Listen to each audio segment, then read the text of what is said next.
खुलुमबाय रायजोफोर दिनै मोनाबिलिनि खौरांफोरा जाबाय गिबि खौराङाव दङ आसामाव आयेन बेरेखायै हा दखल खालामनानै थाग्रा मुसलमानफोरखौ आरोबाव एभिक्शन खालामगोननि इसारा मोननाय जादों। बावैसो सिगां कामरुप जिल्लायाव एभिक्शन खालामखांनायनि उनाव आरोबाव आसामनि माखासे जिल्लाफोराव एभिक्शन खालामनो थियारि खालामदों होनना बे समाव मिथिनो मोननाय जादों। जों मिथिगौ गिबि मन्त्रि डक्टर हिमन्त बिश्व शर्माया आसामाव गोदान सोरखार दानाय लोगो लोगोनो आयेन बेरेखायै दखल खालामग्राफोरखौ थामहिनबा दखल खालामनानै थानाय गासैखौबो एभिक्शन खालामनाय जागोन होनना खोथा होदोंमोन आरो बुंदोंमोन। बेराफारसेथिं बे बिथिंखौ नोजोर बोनानै नायोब्ला बावैसो सिगांनो कामरुप जिल्लायाव एभिक्शन खालामबाय। बेनि गेजेराव फैबाय थानाय समफोराव बिटिसियावबो एभिक्शन खालामगोन नामा, जेराव बेयाव हारि बासियाजासे एभिक्शन खालामगोन नामा, बेयो मोनसे सोंथि जानानै फैदों। मख'जाथावदि बिटिसियावबो गोबां सुबुंफोरा बर' जायगायाव एबा 6 सिडुल ओनसोलाव हा आवग्रिनानै दं।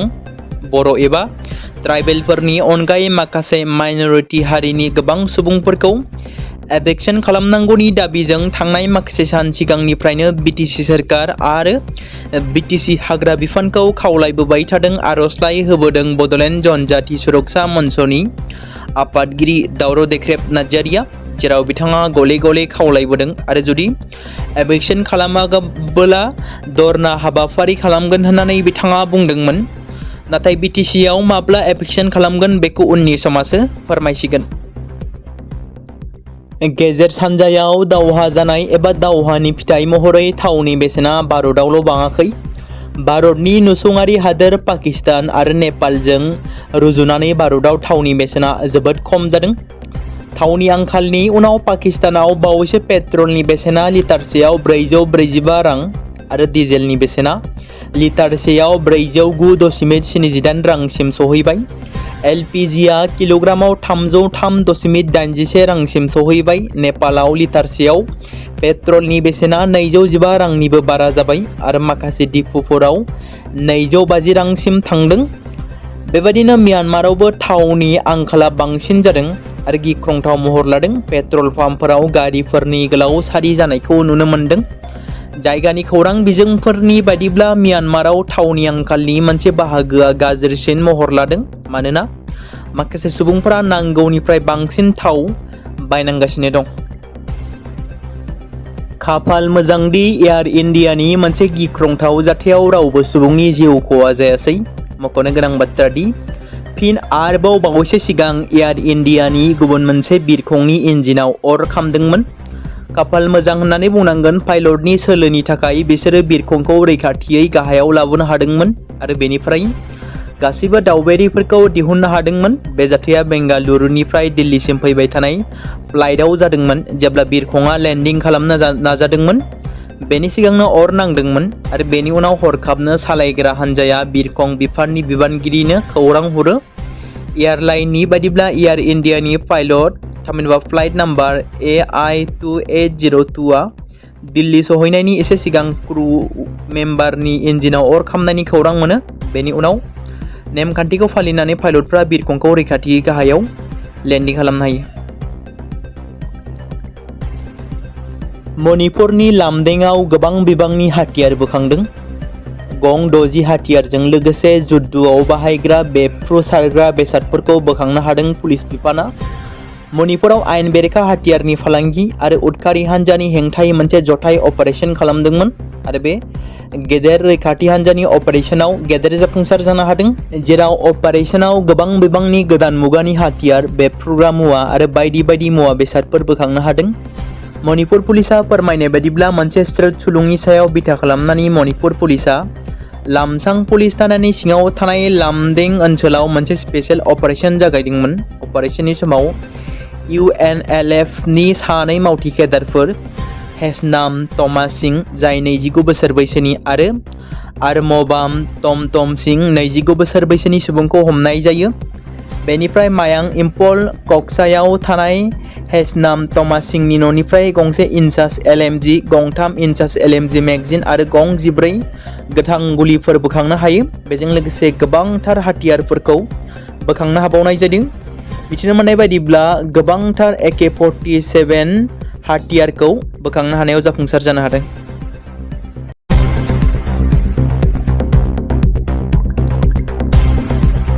बे समाव मोनसे गोजोनथाव खौरां बाक्सा जिल्लानि बरमायाव थानाय रुरेल एकाडेमिया लानानै फैदों नोंथांमोननि थाखाय मोनसे गोजोनथाव खौरां। थांनाय SSLC आरो हायार सेकेन्डारिनि आनजादाव जाय फरायसा आरो फरायसुलिफोरा उथ्रिसारनो हायाखैमोन एबा फेल जादोंमोन, बेनि थाखाय रि-एग्जाम होफिननो गोसो गुदुं फरायसाफोरा थाबैनो बरमा सेकेन्ड गेटआव थानाय रुरेल एकाडेमियाव मुं थिसनफैनानै मेट्रिक आरो HS आनजादखौ होफिननो हागोन। बेनि अनगायैबो जाय फरायसाफोरा थांनाय मेट्रिक आरो HS आनजादाव नांगौ बादि जौखोन्दो एबा मार्क्स लानानै उथ्रिसारनो हायाखैमोन, बिथांमोनाबो बे रुरेल एकाडेमियाव एडमिशन खालामफैनानै मार्क्स इमप्रुभमेन्ट खालामनो हागोन। स्ट्रिम हिसाबै आर्ट्स, साइन्स आरो कमार्सनि गासैबो फरायसाफोरा रुरेल एकाडेमियाव एडमिशन खालामनो हागोन। बेनि थाखाय थाबैनो 8761903455 नङाब्ला 87203585 जानबुं नम्बराव जगाजग खालामहरनो हागोन।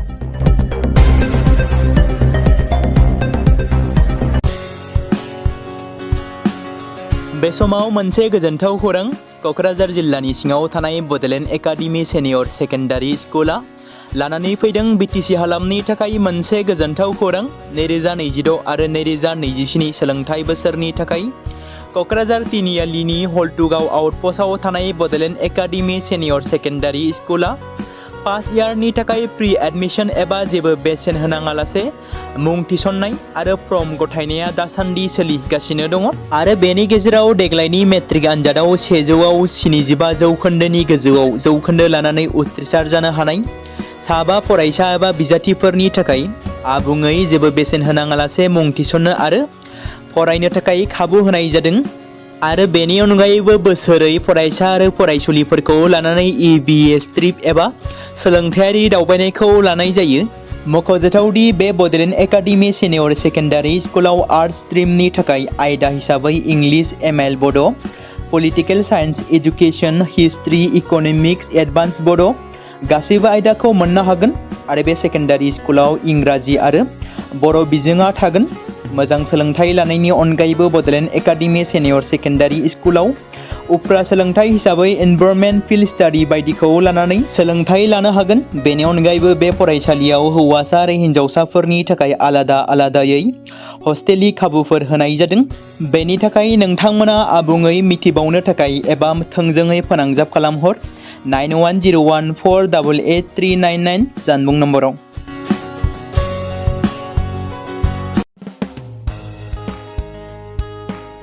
बे समाव मोनसे गोनां फोसावथाय बर' सावथुन नायनानै मोजां मोनग्रा गासै बर' रायजो राजाफोरनि गेजेराव लानानै फैदों मोनसे बर'नि OTT प्लेटफर्म गोनां, जाय प्लेटफर्मनि गेजेरजों नोंथांमोना बर'नि गोदान गोजाम सावथुनफोरखौ नुनो मोनगोन। थांनाय माखासे बोसोर सिगां बर'नि गेजेराव लानानै फैनाय निउबो एप बायदिनो फिन आरोबाव लानानै फैदों बर' रायजो राजाफोरनि थाखाय। बे बाथ्राखौ मख'नाया गोनांदि 2025 मायथाइनि जानुवारि दानाव ओंखारनाय आंगो स्ट्रिम मुंनि मोनसे OTT प्लेटफर्म गोनां निउबो एपनि गेजेरजों नोंथांमोना गोबांथार बर'नि सावथुनफोर जेरै ट्रेजेडि, रमान्टिक, एक्सन आरो कमेडिजों बुंफबनाय सावथुनफोरखौ नुनो मोनगोन। जेरै सनानि नखर, थांखि गैयै समाज, अनसुला आफा, हिर', बिमा बायदि बाजै, अर, थैसाम, वान्टेड, संदान आरो रं नाम्बार बायदि सावथुनफोरा मख'जाथाव। बेफोर सावथुनफोरखौ नायनो थाखाय नोंथांमोना गिबियावनो आंगो स्ट्रिम एपखौ गाव गावनि मबाइलाव थानाय प्ले स्ट'रनिफ्राय डाउनल'ड खालामनानै लोगोसे इनस्टल खालामनानै गावनि मबाइल नाम्बारजों लगइन खालामनानै लाग्रोनांगोन।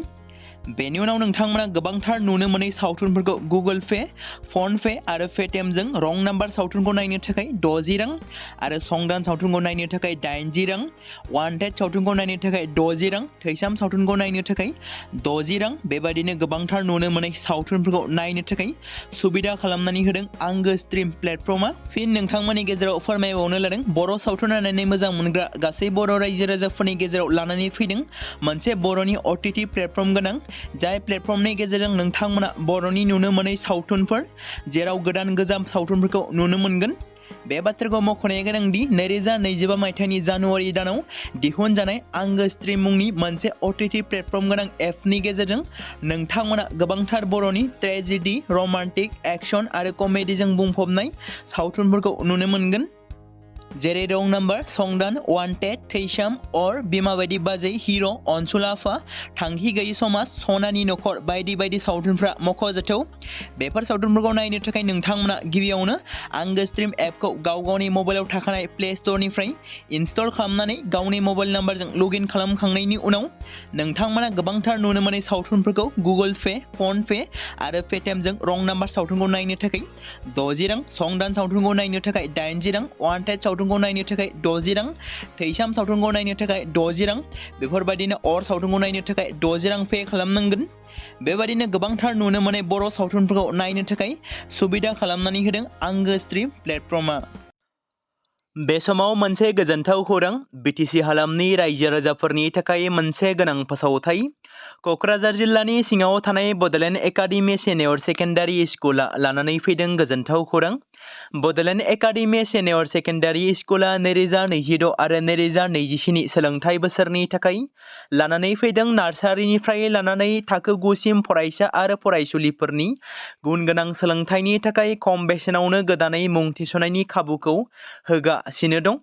मख'जाथावदि क'क्राझार जिल्लानि हल्टुगाव आउटपस्टआव थानाय क'क्राझार तिनिआलिनि बड'लेण्ड एकाडेमि सिनियर सेकेन्डारि स्कुला गुन गोनां सोलोंथाइ होनायजों लोगोसे थाखो 9 नि थाखाय इलेक्टिभ साबजेक्ट महरै मेथामेटिक्स, जिअ'ग्राफि, हिन्दी, हिस्टरि बायदि आयदाखौ लानो हागोन। मोजां सोलोंथाइ लानायनि अनगायैबो बड'लेण्ड एकाडेमि सिनियर सेकेन्डारि स्कुलाव उफ्रा सोलोंथाइ हिसाबै environment field study, English speaking course बायदिखौ लाफानानै सोलोंथाइ लानो हागोन।